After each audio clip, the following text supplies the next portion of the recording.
Hi, everyone. Welcome to Healing Her Feminine, the podcast for high functioning women ready to stop performing wellness and start embodying it. I'm your host, Lindsay Alexis, a somatic and functional practitioner. And here you're going to find grounded insights, soul-led healing, and practical tools to support your hormones, your nervous system, and bring you back to your feminine rhythm. Today, I wanted to talk about your hormones, and I wanted to specifically talk about why doing all of the things, all of those healthy things that everyone tells us to do, isn't working. So I have like a whole script that I was going to run down, but instead of doing that, I might come back to it. But instead of doing that, I am actually going to tell you a story that happened to me recently and what I did to overcome what happened and how I have been in the same situation that many of you listening to this episode are probably in right now. Okay. So let's see. This podcast episode is going out on the 18th of August and on the 30th of April, so 3 months ago or so, I was in a car accident with my children. Nobody got hurt, luckily, but it did end up totaling my vehicle. And prior to this, I had a major life shift. I left my job for personal reasons and family reasons. And I moved back home to the state. Well, I'm in South Carolina. So so I moved back to South Carolina from North Carolina. I was only in North Carolina for about 9 months, 8 or 9 months, when all of this took place. So then 2 months after moving back is when this car accident happened. So prior to this car accident, I was already in a state of stress, being a single mom with 2 kids who are older. That's a lot of responsibility. And I have a support system, but it's not as strong as I guess I would like it to be. So carrying the weight of having to find another job and provide income and housing and all of these things to my children was very rough because things were not turning out the way that I had wanted them to, which will be another podcast episode, I'm sure. So stress levels are already really high. And then this car accident happened. And what ended up happening was very interesting. So I was doing all of the right things. I mean, I'm a health coach. I know a lot about a lot of nutrition things, hormonal things, feminine things. So for me to know what my body responds well to know what exercises I need to do, to know what vitamins I need to take, to know, mindfulness, meditation, all of these things like that is something that I practice all the time. This accident didn't change any of that. I still found a way to work out. I still found a way to do the meditations. However, I ended up gaining 10 pounds in a matter of 2 weeks. And it wasn't fat weight gain. It was mostly probably water, but it was stress. So everything that I was eating and everything, like water retention and everything like that, my body just held on to. Because when you come from a place of high stress and it's chronic high stress, and then you add a traumatic event to that, your body doesn't feel safe at all whatsoever. And it doesn't matter what you do, your body will not let go of anything because it is in fight or flight, freeze, however you want to say it. And nothing you do is going to move your body in the direction of things like weight loss or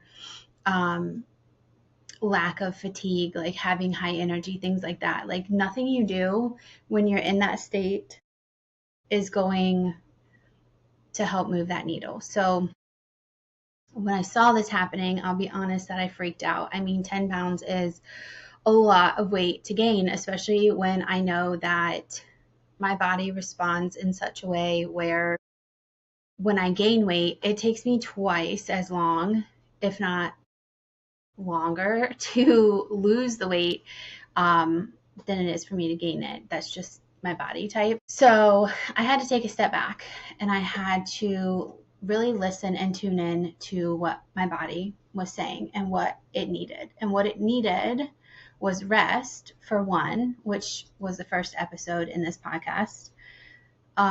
But it needed to know that it was safe. So how do we go about doing that? Well, there's a couple of things. Your nervous system is going to be the main focus. What you need to do with that, in combination with regulating your nervous system, is making sure that you are giving your body enough, if not more, than what it needs nutritionally and physically. Now, I'm not saying, you're going to exercise to death. No, when it comes to exercise particularly, you're going to want to do workouts that are, I don't want to say easy, like they still are going to have resistance to them. They're still going to, move the needle as far as like muscle building or fat loss, but they're not going to be things like HIIT exercises or high cardio exercises, things that really increase your cortisol levels.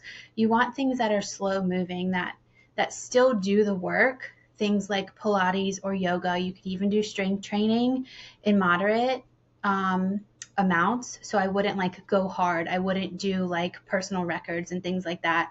I would just do a maintenance routine until your body feels safe enough. So that's exercise. As far as nutrition goes, again, it's going to really depend on who you are, as far as like what body type you are, what blood type you are, how your body responds to various foods. And that's a lot of what I do with my coaching is I will look at my clients and gauge what stressors they have in their life, environmentally and lifestyle, what blood type they have, what Vedic type they are, what do they do as their job? Are they sedentary? Are they active? Things like that. So there's a lot of things that go into what you need individually, as far as nutrition goes. Now, for me, I'm a type O, and this doesn't necessarily apply to all type O's, but in general. I also know that my family has a history of thyroid issues, hyper or hypo or both. And so I'm very mindful to take care of preventative measures when it comes to my thyroid. And then I also know that the females in my family have estrogen dominance issues. So that was a big turning point in all of this because the cortisol levels spiked, yes, but it also wasn't allowing the estrogen in my body to remove itself. So in knowing that, I started supplements that I've never done before, but I do recommend to clients who have these issues. One of them is NAC, and that is going to support your liver function, and it's going to help remove that extra estrogen that is building up in your system. Another thing that is majorly important when you do have these signs showing up where you're doing all the things but you're not, losing weight or, feeling any better or having more energy. Another thing to really look at is insulin resistance. And something that I started taking during this time was inositol, inositol, I think is how it's spelled. And that was really helpful in managing my blood sugar levels. So here's the thing. My son's a type 1 diabetic, okay? He is 12 years old, and he just got diagnosed about a year and a half or so ago. And when I say insulin resistance for someone who's not diabetic, you can take your blood sugar on the monitor, just like my son does with his type 1 diabetes, and it can read fine. That does not mean that you don't have insulin resistance. The only way that you're really going to know as far as proof that you have insulin resistance is if you go get the blood work done that says that, or that can prove that. And there's markers in those samples that will point out that you have an insulin resistance, okay? So your blood sugar could be fine, is what I'm saying, but insulin resistance is something totally different than having your blood sugar be stable, okay? So whenever I go and check my blood sugar on my son's monitor, it's totally fine. It's normal. But the insulin resistance, taking that inositol, taking the NAC, those were the two things that really started to shift things from a nutritional standpoint. Another thing that I didn't do, but it was on the table if things continued to not work and I needed that extra push, was you can get castor oil, and you can get castor oil packs, and you can put them on like your liver area, and it helps your liver to fully detox, even more so than just the NAC by itself. You can go on Amazon and get them. Look for, I think it's cold pressed castor oil. I'll have to double check that, but I can note that in the description of this episode for sure. But those were the three things that are going to help you hormonally, nutritionally, if you're in a spot where you're doing all the things and you're not seeing the results. Okay, that was really important for me. Once I started doing that, the weight just started to like slowly drop off. But I also was doing things to heal my nervous system, which is something else I want to talk about. So, healing your nervous system can be, I don't want to say it can be tricky, but it takes a lot of internal calming down, okay? And a lot of times that's not easy, and it's not easy when you're trying to juggle all of the things. So you have to remember, during this time that this happened for me personally, now I was without a car. This is my job right now. The coaching is my job. Like, I don't have like a real world job. So if I did, then I would have no way to like get to that job, right? Which means I wouldn't have income coming in. So those are other stressors. When I also moved back, I moved back in with my dad because I didn't have like your typical job to go get an apartment of my own, right? And I was still building up that income. So basically, I was left with nothing, right? Materialistically speaking, which is a lot of stress in and of itself. So working on your nervous system, you really have to, I want to say, you really have to come closer to your higher self, your inner self, and God, and the work that's needed to understand the season that you're in. With this, there are other techniques that you can do. For example, I did legs up the wall. Basically, you lay on your back and you put your legs up on the wall. And this resets your vagus nerve. You do this for 5 to 10 minutes every single day, sometimes multiple times a day. Whenever I felt that my cortisol levels were really high due to just stress of the day, I knew that I needed to step back and take that 5 minutes to go do that. Another thing that happened with me, it was my ankles and my calf started to get swollen. And that was a real huge indicator to me of water retention, obviously, but that my cortisol levels were high and my hormones were out of whack. Again, whenever I did that, I would still be going to the gym, right? My routine for the gym is strength training Monday, Wednesday, and Fridays. And then I would walk 2 to 3 miles on the off days. So Tuesday and Thursday. And then I might do one on Saturday, depending on what I had going on with the kids. If we weren't out and about that day, then I would go do the walk instead.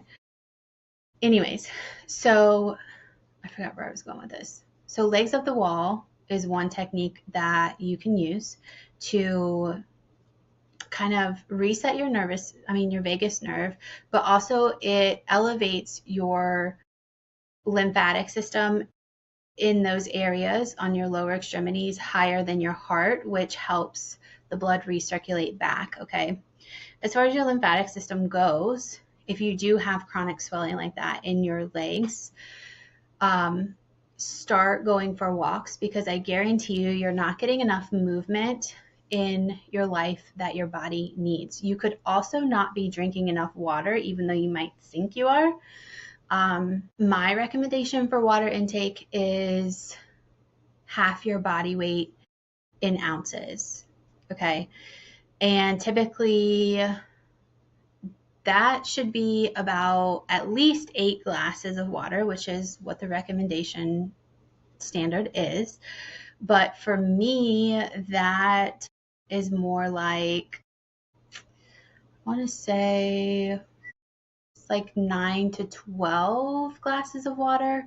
And then obviously if you're exercising more, you want those too.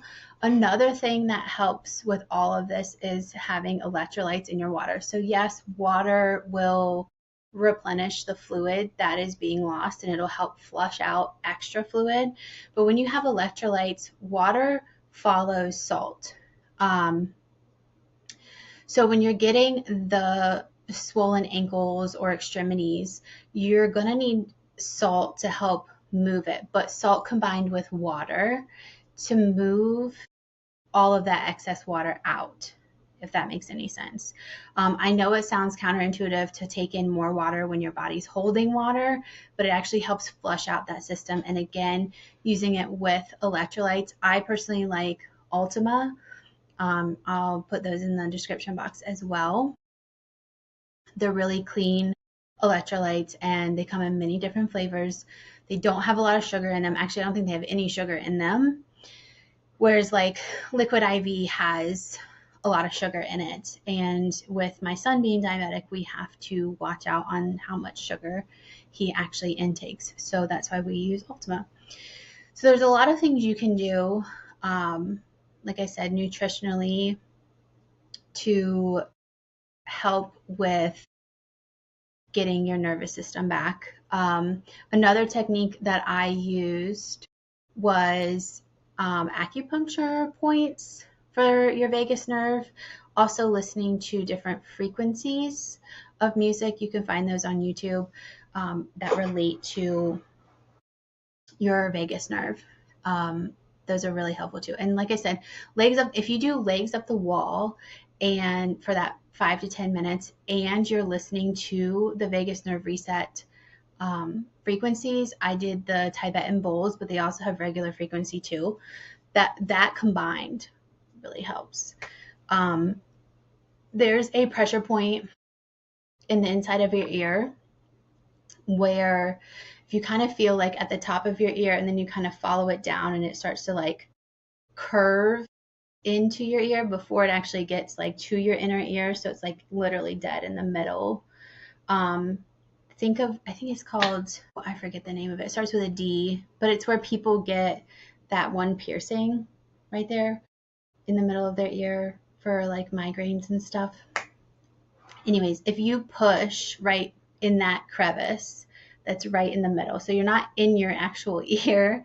And I'm like showing you guys on YouTube if you're watching. You're not pushing like in your inner ear, and you're not pushing like way up high in your ear. You're pushing like in the middle in that little crevice. So just push in there and kind of like go in small circles for about 20 to 30 seconds on each side, individually, not together.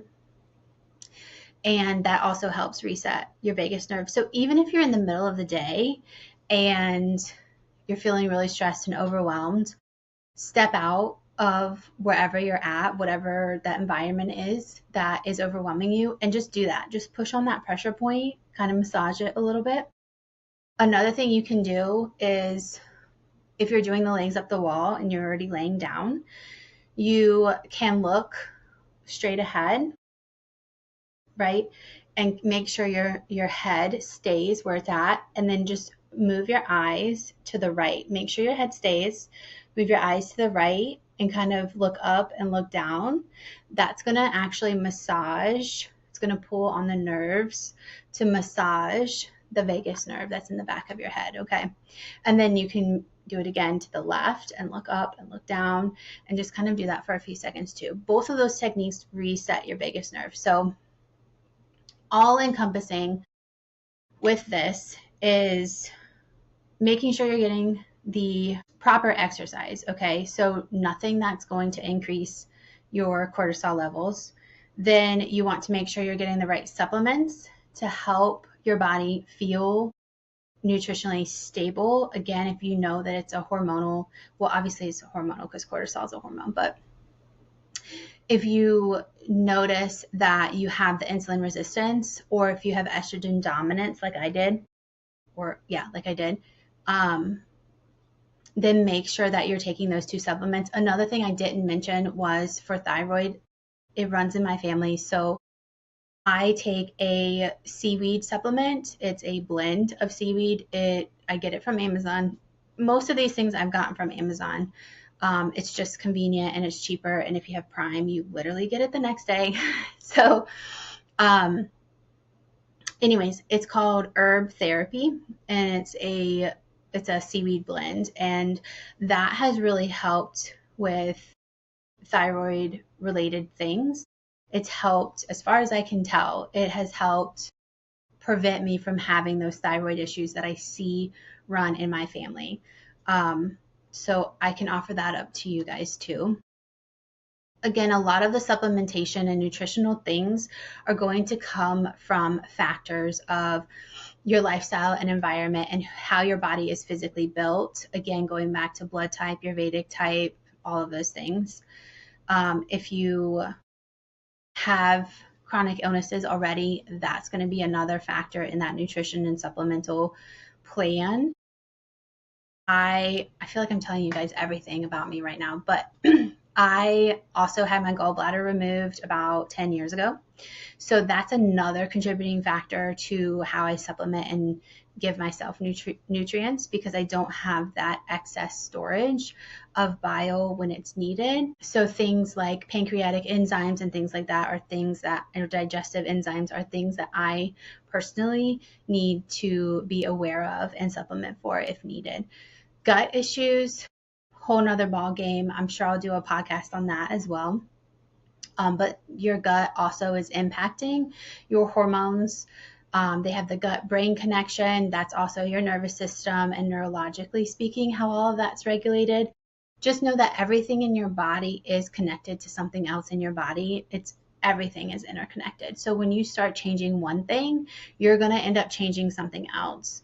That also works in the reverse effect. When you start to have the chronic stress, which leads to chronic inflammation, which leads to those chronic illnesses will trigger other chronic illnesses to start appearing if you don't get a hang of things and start reversing it. Same thing happens with medications.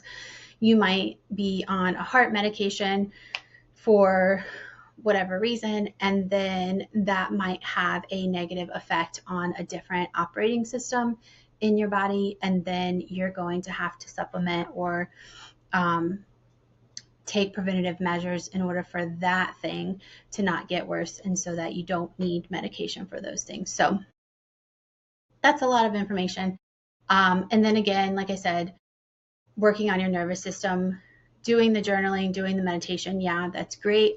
But you're really going to have to let your body feel safe, which means not overexerting yourself, taking rest. Like I said, a lot of guidance of just being still, right? Being still. I have gone to God many times over the past few months and have tried to, I guess, barter in the sense of like, why is this happening to me? What am I supposed to do? What am I not seeing?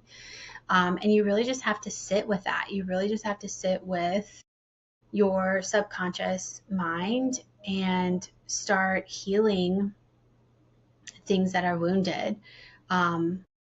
And like I said, it's all interconnected. So physical, mental, emotional, all of these things tie together. Spiritual, it all ties together in your health.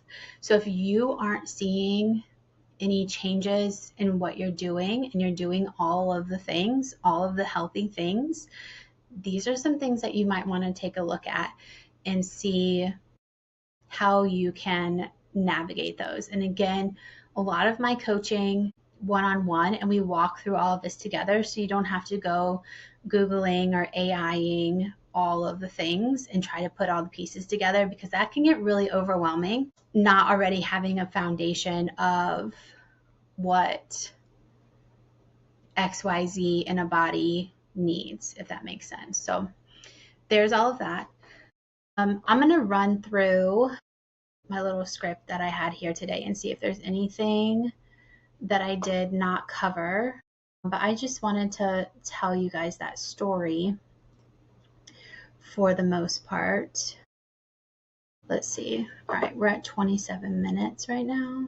So also know that like there's a lot of women that are walking around who look completely healthy, completely normal, and they too feel disconnected from their body, or they have things going on in their worlds that aren't showing up on the surface. That's why chronic illnesses are called invisible illnesses, because even the slightest like hormonal imbalance to the most detrimental chronic illness, like none of it is visible. You don't know that that person's going through that. So I always say, like, you know, be kind to other people because you never know what they're going through. So here are some things that you can look for if you feel like you might have a hormonal imbalance or don't know if you have a hormonal imbalance. If you have that 2 p.m., 3 p.m. afternoon crash where you're like completely exhausted, that's a good sign. That means that your blood sugar is crashing, which means your hormones aren't keeping your blood sugar stable. If you guys go get the 7-day morning rituals that I talked about in the previous podcast, it's a free download. If you guys go get that, it will tell you in there how to prevent these dips, these blood sugar waves that we go through throughout the day. Even though it's more concerning with like morning routines, it helps set you up for the day so that you don't have those afternoon crashes. Like I said, it goes through all of that in that PDF. So that link is below. You can go to lindsayalexis.co/7-day morning ritual. And all of it is like hyphenated. But again, I'll drop that in the description box as well. Okay. Other things to look for, obviously, if you're having irregular cycles or hot flashes or just fatigue in general, I think those are the most obvious signs.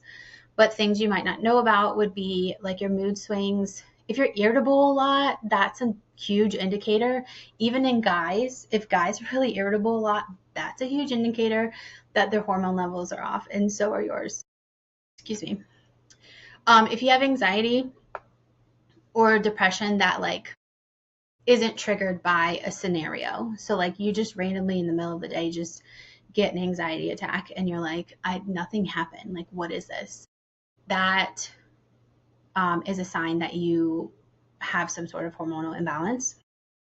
Again, like I just said, unexplained weight gain, especially if you're doing all the things and you see weight gain like that. If you see it as rapidly as I did, then it's probably more than likely a traumatic response to something that just happened, even if it shows up 2 weeks to a month later. Another thing, brain fog, huge. Cortisol levels, I can't really explain to you right now how cortisol levels block receptors in your brain, but that's a lot of where brain fog comes from, is because that synapses of what you're trying to do and the actual execution of it, there's like a drop off. Like that electrical charge that gets sent just drops off, and it has to do with that hormone just cutting the signal off. So that's why you like walk into a room and you're like, what did I come here for again? That's what that is. Okay, then low libido. So if your sex drive is low, then I would recommend going and getting your hormone panel done. Another thing with hormone panels, especially for women, the best way to do it, the ideal way to do it, is to monitor it throughout the month, just because it takes a full 28 to 32 days for our hormones to actually cycle through. So getting that hormonal test done, repetitively throughout the month will show you kind of where those influxes are in different hormones. However, that's not always feasible. So what I recommend is going and getting a Dutch, DUTCH test done to figure out what those hormones are telling you. And again, if you are a client of mine, I do the like your hormone panel reading. So because I'm not certified or licensed, I can't go order testing like that for you, but I can evaluate the test results from your doctor. And I'm a huge advocate of working with your doctor in all of these things and taking everything that we do together as a client to your doctor. And we have this constant loop of communication to help you be at your best. Anyways, hair shedding and thinning is huge, especially if you are trying all the products that are like hair growth or hair thickening and they're not working, or if you aren't pregnant, that's another one. So if you're pregnant, obviously your hormones are changing and your hair is going to fall out. If you're not going through menopause, then that's another way that hair would be shedding. So if you're not in any one of those like major hormonal fluctuation seasons, hair shedding and thinning is definitely something that is of concern when it comes to hormonal imbalances. Poor sleep. So even when you're exhausted, getting poor sleep is huge. The first episode I did was about rest, but making sure that you get the proper amount of hours of sleep that you need per you, not per what everybody else says you should get, is really important. So for me personally, I need 9 hours of sleep. Other people I know can go on 6 hours of sleep. It is all up to you and your body, and really being intuitive with what your body is telling you that it needs. Okay. Let's see, what else do I have here? Okay, also with hormones, in case you guys don't know, hormones are the messengers of the body. So like I just mentioned with the brain fog and the synapses in the brain, that's what hormones do. Hormones help communicate from the brain to other vital organs in your body what it does and when and how much. So if something gets scrambled or delayed or doesn't, it's like playing telephone, right? So if they're out of balance, they're not going to communicate very clearly and effectively what those organs need to do. And so that's kind of where this inflammation comes from. That's where overproduction or underproduction comes from. There's a lot that rides on hormones, and hormones are very finicky in and of themselves. There's a lot of disruptors in hormones that we don't even really think about on a day-to-day basis. And they're worth, considering when it comes to your overall health. Let's see. We talked about cortisol already. Adrenaline is another thing that affects hormones, specifically the libido and the thyroid. And like I said, chronic stress is just triggering your body for survival mode, and it's not going to be imbalanced. So you're not going to see the results that you're looking for with that. Let's see. We talked about over exercising, under eating, or skipping meals. A lot of women, I don't know where this came from in our lives, but a lot of women feel like if they don't eat, excuse me, if they don't eat a lot, that they'll lose weight, which doesn't really work that way. If you don't eat, you are signaling to your body that you are in scarcity of food, and therefore your body is going to respond in such a way that is survival, because your body wants to live. Your body doesn't want to, your body doesn't want to die, for one, but your body doesn't want to, have to struggle to maintain itself. Like, it wants to thrive. So if you're not continuing to give it the nutrition that it needs, that signals to it, hey, we're safe, we have a lot of food, we can pick and choose what we want, whenever we want, whatever you want, right? Because we're trying to listen to our own bodies. Then you're signaling to your body that, like, it needs to harvest everything. Like, it needs to just store. And that's kind of counterintuitive to what I guess we're told culturally. And again, I don't know exactly where that thought came from, where we shouldn't be eating a lot. I think it goes hand in hand with, like, not exercising a lot. Oh, we shouldn't eat a lot because we're not exercising a lot. But you still have a minimum calorie amount that you need to maintain just for your body to function properly. Because you got to think, your body's going, whether you're physically moving or not. Your body is producing and eliminating and detoxifying and all of these things while you just sit there. Kind of be mindful of that. Make sure you're getting enough food. Make sure you're getting a lot of protein too. Even if you are an A blood type, make sure that you are getting protein through plants, okay? O's, obviously, get as much meat as you can, but if you're an A and you can't tolerate meat like that, make sure you're getting your protein through your plant sources for sure. Too much caffeine and not enough hydration. We kind of touched base on this with the electrolyte situation.